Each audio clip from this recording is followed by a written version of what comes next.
Então, né, as pessoas têm se representado, assim, de forma cansada. Mas será também que não tá uma modinha falar que tá cansado?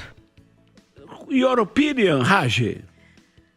Olha só, até acho engraçado, porque realmente a gente está muito cansado, porque o tempo está passando muito rápido, as pessoas estão trabalhando muito, estão esquecendo de fazer coisas naturais. E o que a gente tem visto é que a gente está sendo só reativo ao ambiente. Você tem tido ele? Várias. A Luísa... Maquiagem salva a gente. A maquiagem salva, mas o Luiz Andrade não faz tanta maquiagem. E no seu caso, doutor? A minha percepção, Eduardo, é de que o que está mais nos pressionando enquanto humanidade, enquanto coletividade, é esse contato com as notícias em tempo real. A vida sempre foi difícil para a humanidade, desde quando a gente morava nas cavernas, depois na Idade Média. Então, nunca foi fácil viver sobre o planeta. Mas do ponto de vista de pressão, principalmente a pressão psicológica e emocional, as notícias, as informações que chegam todo o tempo, que chegam de minuto a minuto, estão fazendo uma sobrecarga, Eduardo, que nós estamos tendo dificuldade para digerir isso.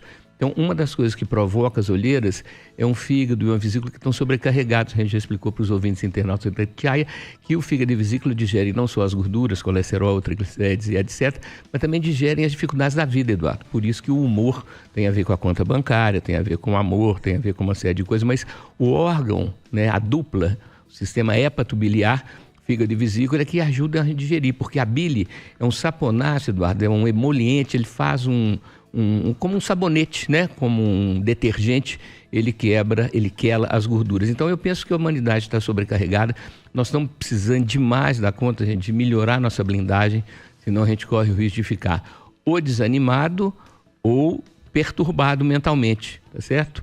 Então, insistir aqui, Eduardo, a gente não fala em remédio, porque remédio é para quem está doente, mas os chás, a fitoterapia, a camomila, a melissa, que é a erva cidreira, a passiflora, que é o maracujá, são muito importantes. Nós estamos precisando de usar esse recurso para ficarmos mais amenos internamente, porque o bombardeio de fora não está mole, Fernando. Não está mole mesmo. Vossa Excelência, que é bem casado com Ana Maria, há quantos anos? 43. Não corre esse risco, mas os bonitão que estão traindo, agora as câmeras estão por todo lado, doutor. E o flagrante, Eduardo, é inegável, né? Quando tem a sua voz gravada, a gravação sua visual, né? Quando tem a sua imagem, não adianta falar assim, não fui eu, não era eu, isso daí é um sósia meu, isso daí é algum fantasma que está se passando por mim, né? Eu acho que isso daí ajuda, Eduardo, a gente pensar duas vezes quando você vai fazer uma coisa por impulso, né? A gente tem falado que a diferença entre o ser humanizado e o ser não humanizado é que o ser não humanizado ele funciona instintivamente. Então, tanto a questão dos desejos sexuais quanto a questão dos impulsos, né? Eles vêm muito sem critério, sem peneira, né? Então, eu acho que esses flagrantes aí, apesar de fazerem muito mal para a pessoa que foi flagrada, fazem bem para a gente refletir, para não ficar, como dizia na gíria antiga, nem sei se existe mais, ficar dando bandeira a 3x2, né, Fernando? De uma maneira completamente, não estou nem aí para nada, né? Então, acho que essa punição pela identificação da inadequação, até rimou, né? Eu acho que é uma coisa boa para desestimular esse tal laissez-faire dos franceses, que é deixa rolar, faz o que você quiser, deixa aí, deu na telha, manda ver. Só para deixar claro aqui, gente, eu não sou contra os emojis não, tá? Até porque isso vem lá da época das cavernas. O ser humano se comunicava por sinais. Mas é porque a gente está regredindo para uma comunicação que não é tão clara. Igual a gente comentou aqui agora, mas se você me mandar uma flor, se você me mandar isso ou aquilo, então não é uma comunicação tão clara. Deixa divertido, deixa leve, eu faço feito o Eduardo, eu dou o tinino, ponho aquela coisa que é da figa, né, para dar certo, um tinino, 2 figas e outro tinino. Acabou. A Luísa Andrade, por favor, nos ajude dizendo que uma coisa é uma coisa, faz viajar, e a outra é outra coisa, pode curar. Exato, Eduardo. Os estudos sobre o uso medicinal da cannabis vêm desde a década de 50, são estudos antigos, né, bem comprovados, e a dificuldade que a gente tinha, Eduardo, é que você conseguia produzir o CBD, que é a sigla do canabidiol, e não conseguia fazê-la sem o THC, que é o tetraidrocannabinol, delta 9 tetraidrocannabinol, que é a parte que dá o tal do barato, que é psicoativa, que dá estado alterado de consciência. Então o CBD, ele é especificamente direcionado ao sistema nervoso central, mas na parte neurológica dele, não na parte sensitiva. parte neurológica. Então, ele tem sido muito eficaz para combater essas epilepsias, as convulsões que outros anticonvulsivantes não conseguem diminuir, não conseguem combater, então tem sido usado e hoje já se faz o CBD isolado do THC. Então, é uma parte neurológica, uma parte concreta, tem sido muito usada e com muito sucesso, Eduardo, nos casos de demência, nos casos de Alzheimer e nos casos de Parkinson, né? Tive um caso familiar de um primo que mora no Rio, que estava sem conseguir urinar, tendo que estar usando sonda o tempo inteiro, porque o Parkinson, quando ataca a bexiga, faz a bexiga ficar desenervada, ou seja, ela não consegue movimentar. Com o uso do óleo, é um óleo que a gente usa, ele não é fumado, com o uso do óleo do CBD, ele conseguiu em 15 dias voltar a urinar e hoje, 2 anos depois, continua livre do problema. Então, o uso adequado, o uso com receita médica e com uma indicação bem específica, né, é feito de uma maneira bastante bem sucedida. E essa oportunidade, Eduardo, eu tive até na época, em 2015, eu estava presidindo colegiados, presidente do Conselho de Política de Drogas, e consegui fazer uma audiência pública no Ministério da Justiça, lá no famoso Salão Negro, com os familiares, inclusive aquele médico da UFMG, que tem aquela associação, né, dos usuários de cannabis medicinal, esqueci o nome dele.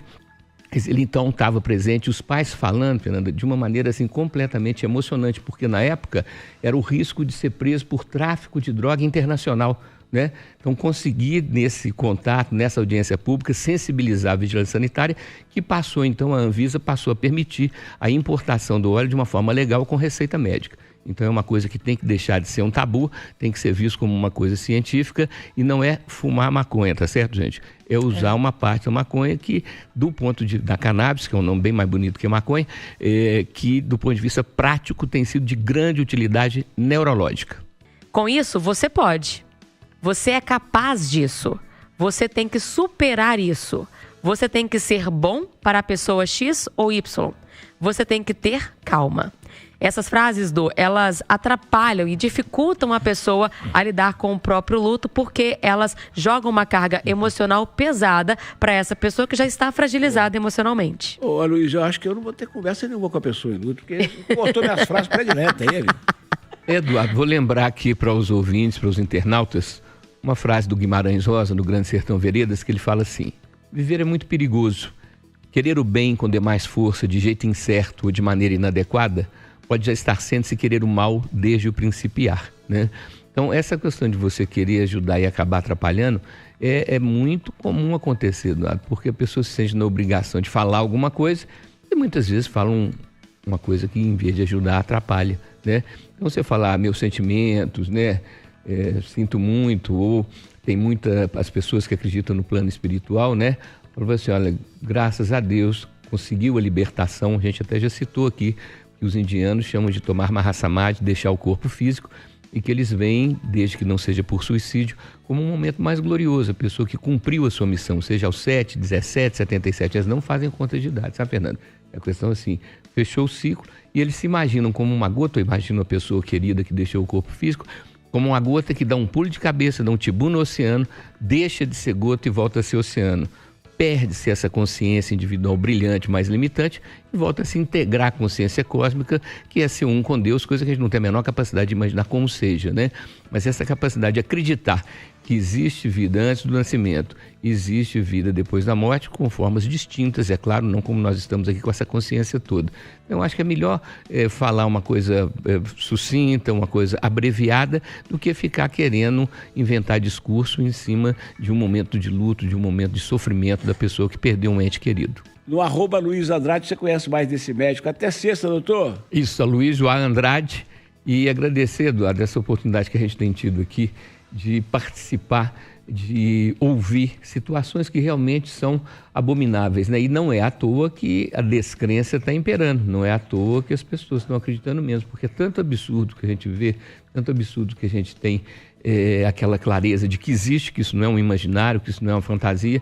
Realmente vou pedir aqui, Eduardo, as orações, né? Nós temos que rezar, gente, porque do jeito que está, a oração é fundamental para que a gente tenha uma proteção e a gente resista a esse assédio de informações terríveis.